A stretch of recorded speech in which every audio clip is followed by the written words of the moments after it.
Welcome back, friends. Now we're going to have the pleasure to hear Micah read for us Isaiah 6. We're choosing the English Standard Version. Awesome. All right. Isaiah's vision of the Lord. In the year that King Uzziah died, I saw the Lord sitting upon a throne, high and lifted up, and the train of his robe filled the temple. Above him stood the seraphim. Each had 6 wings. With 2 he covered his face, and with 2 he covered his feet, and with 2 he flew. And one called to another and said, Holy, holy, holy is the Lord of hosts. The whole earth is full of his glory. And the foundations of the thresholds shook at the voice of him who called, and the house was filled with smoke.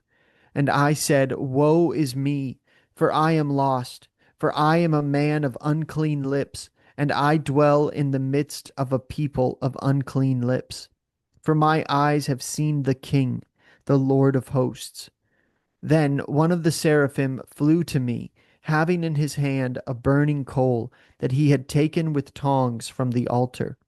And he touched my mouth and said, Behold, this has touched your lips. Your guilt is taken away, and your sin atoned for. Isaiah's commission from the Lord. And I heard the voice of the Lord saying, Whom shall I send, and who will go for us? Then I said, Here I am, send me. And he said, Go and say to this people, Keep on hearing, but do not understand. Keep on seeing, but do not perceive. Make the heart of this people dull, and their ears heavy, and blind their eyes, lest they see with their eyes, and hear with their ears, and understand with their hearts, and turn and be healed. Then I said, How long, O Lord? And he said, Until cities lie waste without inhabitant, and houses without people, and the land is a desolate waste. And the Lord removes people far away, and the forsaken places are many in the midst of the land. And though a tenth remain in it, it will be burned again, like a terebinth or an oak, whose stump remains when it is felled. The holy seed is its stump. Thank you, thank you, thank you. Isaiah's initial response to his vision of the Lord is not confidence, but collapse. Woe is me, for I am lost. Confronted with divine holiness, Isaiah becomes intensely aware of his own impurity, particularly his unclean lips, an acknowledgement not only of personal sin, but of his solidarity with a sinful people. The Ignatius Catholic Study Bible notes that Isaiah, like Moses and Jeremiah before him, recoils at the gravity of being drawn into the presence of the divine. But the remedy is neither abstract nor symbolic. A seraph flies to the altar, retrieves a burning coal with tongs, and places it directly on Isaiah's lips. This is no poetic flourish. It is a painful purification. Holiness wounds before it heals. The divine fire does not merely cleanse, it marks Isaiah as one now consecrated for sacred speech. This moment of fiery purification reveals the logic of divine vocation. Grace precedes mission. Isaiah's shame is not dismissed, it is burned away. Only then does the Lord speak, Whom shall I send? And Isaiah responds without hesitation, Here I am, send me.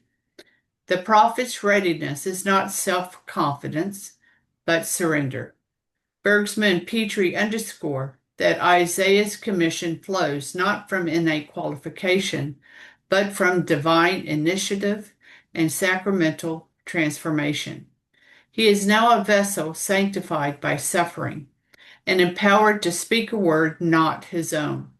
As the New Testament affirms, I can do all things through him who strengthens me.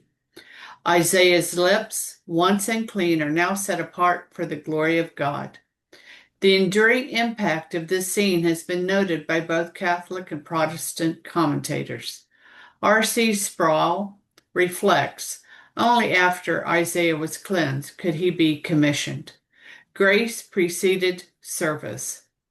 Isaiah's trembling response is not weakness, but the foundation of true mission, rooted in an encounter with holiness and sustained by divine mercy. This is the pedagogy of God. He sanctifies before he sins. The altar coal that sears Isaiah's mouth also ignites his calling. His words now carry fire, not his own, but God's. Mm. I love that.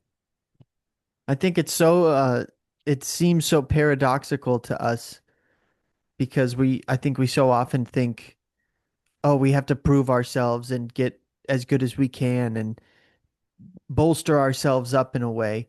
Mhm. And I think it's beautiful that the way that you wrote Isaiah's trembling response is not weakness, but the foundation of true mission, rooted in an encounter with holiness and sustained by divine mercy.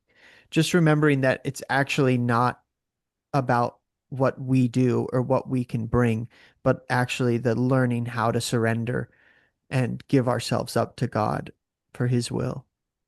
That's right. I'll paraphrase a quote I see every day from Mother Teresa, um, that goes something to the effect that he's not looking for success as much as he's looking for faithfulness and attending to what he's asking of us, right? The Lord will take care of the end product. Right. He's just looking for us to help cooperate with that and to do it with a humility, realizing, right, he is the vine, he's the sap, he's where the strength will come from. We just need to stay grafted to him. Mm. All right, let us pick up in the next episode with the two audiences, contemporary and generational. Till then, my friends, Fides et Racha.